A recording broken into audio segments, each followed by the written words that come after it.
Aussi loin on remonte mes souvenirs, j'ai toujours été fan d'histoires fantaisistes et de fiction en tout genre. Dans mon cas, le format importait peu. Qu'il s'agisse d'un film, d'une série, d'un animé, d'un manga ou d'un jeu vidéo, ce qui me motivait était avant tout l'histoire que l'on me racontait. Cependant, avec les années, j'ai commencé à consommer de moins en moins de fiction. Pas que ça ne me plaisait plus, mais un sentiment de lassitude et une impression d'avoir fait le tour s'ancraient peu à peu en moi. Mais cet élan fut relancé lorsque sur les conseils de quelques amis, je me suis mis au visual novel. Un type de jeu mêlant choix et lecture dans lequel le lecteur peut influencer le cours de l'histoire pour lui donner plusieurs fins en fonction des choix qu'il aura fait précédemment. Ça a été une véritable bouffée d'air frais pour mon imagination.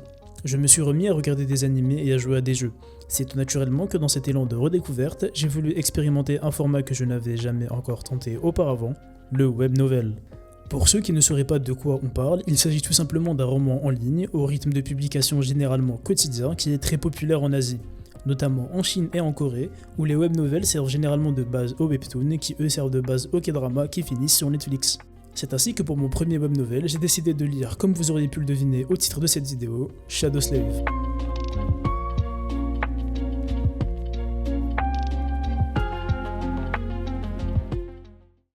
Mais d'où ça vient et de quoi ça parle? Shadow Slave est un web novel écrit par Guilty Tree, ce mec-là, depuis mars 2022. Les chapitres sont postés quotidiennement sur web novel et ce depuis cette date. Ce qui fait qu'à l'heure où j'écris ce script, on est au chapitre 2168 de l'œuvre. Rien que ça. Shadow Slave nous raconte l'histoire de Sunless, un jeune orphelin de 16 ans qui vit dans un monde futuriste un peu dystopique. Une maladie très spéciale est apparue et a affecté une certaine partie de la population, la conduisant à éveiller des pouvoirs surnaturels. Cette acquisition de pouvoir n'est pas gratuite. En effet, afin de s'éveiller, il faut survivre à son premier cauchemar. En gros, entre vos 16 à 19 ans, vous avez une chance d'être infecté par le sortilège du cauchemar. Dans le cas où vous l'êtes, vous allez petit à petit vous sentir impuissant face au sommeil jusqu'à vous endormir. Une fois endormi, vous êtes transporté dans le cauchemar, une sorte de monde alternatif conçu expressément pour vous, dans lequel vous devrez triompher d'une épreuve donnée. Si vous réussissez, tant mieux, vous êtes vivant et vous voilà devenu un dormeur, une sorte d'humain avec des pouvoirs spéciaux latents. Dans le cas où vous échouez, c'est moins cool, puisqu'en vous réveillant, vous voilà changé en une créature du cauchemar qui sera abattue immédiatement. Une sorte d'abomination sans cervelle qui essaye d'étriper tout ce qu'elle voit. C'est dans ce contexte-là qu'on va désormais suivre Sunless, qu'on appellera Sunny à partir de maintenant. Ainsi, le jour de ses 16 ans et comme le veut la procédure, le frérot Sunny se rend au commissariat le plus proche de chez lui. Il y sera surveillé lors de son premier cauchemar. S'il réussit, tant mieux, sinon il va juste se prendre une balle de space 12 une fois transformé en bête. Un peu cruel, mais nécessaire pour préserver la sécurité de tous. Une fois endormi, Sunny est transporté dans le cauchemar, et on va s'arrêter là pour ce qui est du synopsis. Si les bribes d'histoire dont je vous ai parlé vous donnent envie de connaître la suite, je vous invite chaudement à lire le prologue de Shadow Slave. 95 chapitres en tout qui relatent les événements du premier cauchemar de Sunny et comment il s'en est sorti. 95 chapitres, ça peut paraître beaucoup pour un prologue, mais l'histoire saura vous happer et vous les finirez sans même vous en rendre compte. Faites-moi confiance, je vous mets un lien dans la description.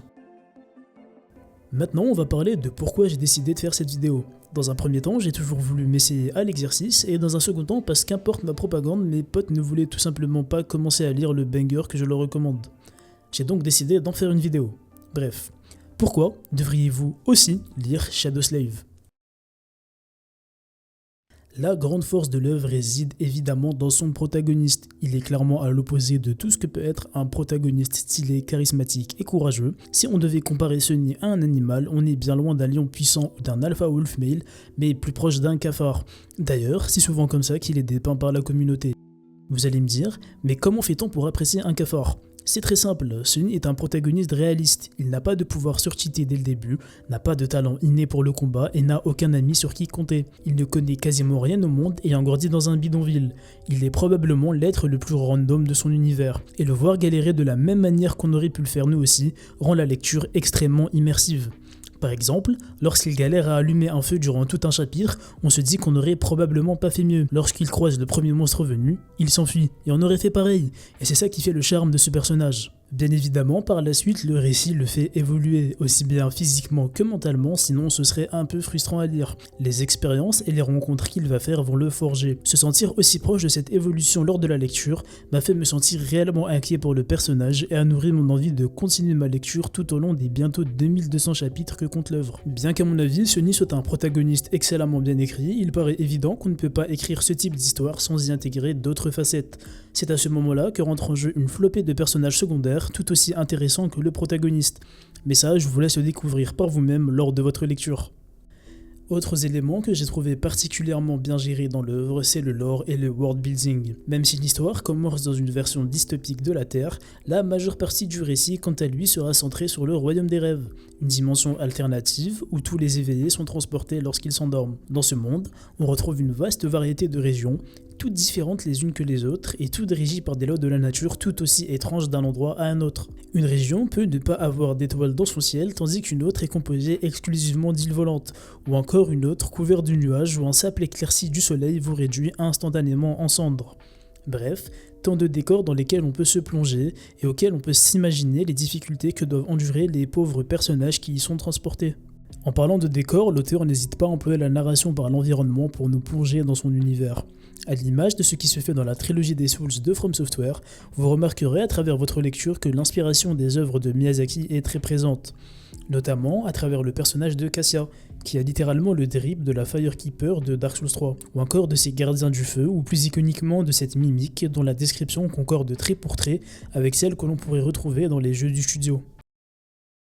Autre point emprunté par l'auteur aux univers de From Software, les mémoires, qui sont basiquement des items invoqués par des éveillés et qui possèdent chacun une description propre, relatant pour la plupart du temps des bribes d'histoire appartenant aux différentes régions du royaume des rêves, comme le ferait un item dans un Dark Souls. Étant un énorme fan du studio, j'ai réellement apprécié ces petits clins d'œil subtils à mes jeux préférés. Par ailleurs, avant de dévoiler son visage, Guilty Tree utilisait comme avatar un PNJ de Dark Souls 2. Difficile de juger de la qualité d'une histoire sans parler des péripéties qui la composent. Ceci dit, je ne vais pas aborder le sujet dans cette vidéo pour des raisons évidentes de spoil.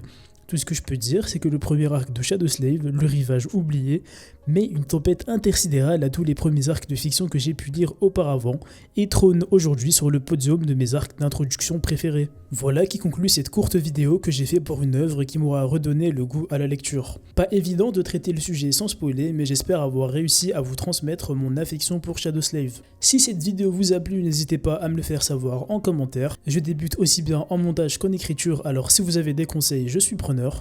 C'était Camille, prenez soin de vous et à la prochaine.